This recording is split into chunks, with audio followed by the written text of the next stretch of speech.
Wally, 10 years old to the age of 20. Right. In that time frame, I'm just going to give you a bit of info. Some of you here won't realise this because some of you were only 30 odd years ago knowing Wally. But between the age of 10 and 20, I had to endure playing this guy, squash and tennis, at all levels, state levels, finals, everything, and never got near him. I went on to do something in squash, which was fine, and he went on to business. I'm not sure if he made the right decision. I think he did. But in between 10 and 20, I'm not joking, can everybody just listen to this? This guy was an elite athlete, and I'll give you a couple of examples. First of all, state squash champion, and what you don't realise in 1972, he was very, very sadly overlooked to play Linton Cup for WA. Now, some of you may or may not remember what Linton Cup was. Linton Cup was for the best under-19 tennis players in Perth, and he was a reserve for the 1972 team, which, this is where it gets interesting, they went on to win the Australian Championship, which had never been done before since 1949. Steve was reserve. Now, he should have been, it's a bit controversial, but we won't go into it, he should have been in that team. And I was at the time at Hale School, and he was very, very good tennis player. Not only that, state junior squash champion, beating me and everything. But I grew up with Steve from I was 9, he was 11, and he basically beat me for the next 10 years, and I have no problem with that. But I didn't lie down, I didn't go away, and I decided that I've got to beat this bloke.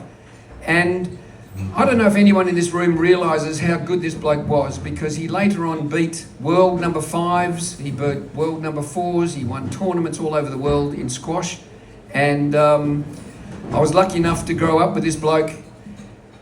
Some of you know about his squash career, but I lived it.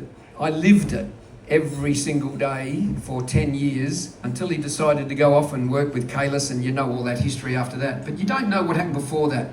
He was a hell of an athlete, and I mean one hell of an athlete. And not only at Hale School, not only playing for the state, squash and tennis, but just one hell of a competitive animal that I had to deal with all my life.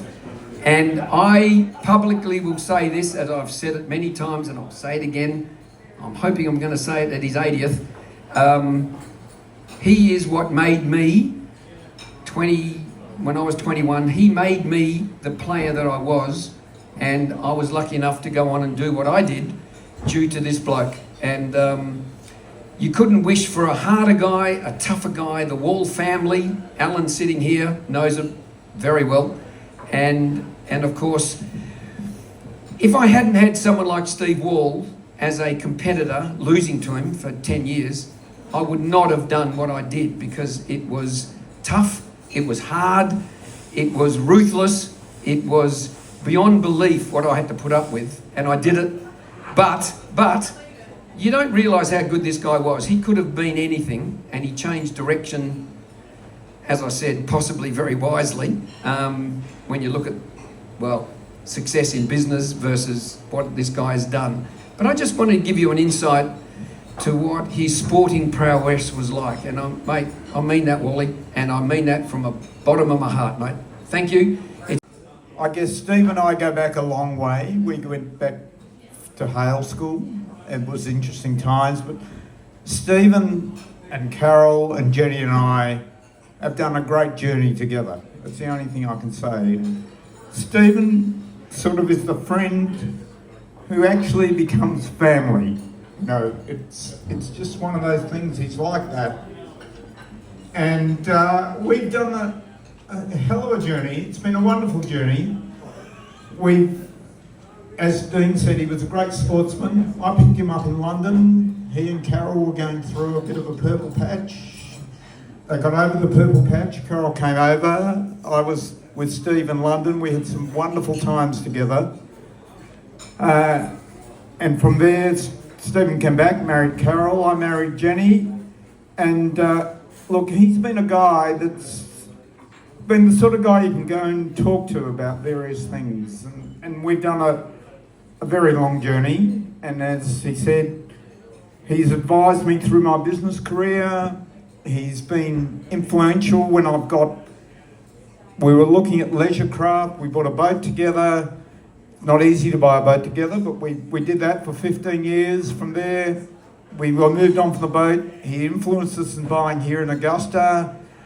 He's advised me. I've worked with him for 25 years, I think it was, which was always interesting with he and Tony and Peter. It's been one hell of a good journey, I've got to say, and I can only thank Stephen, Carol, and all the family for the fun we've had together.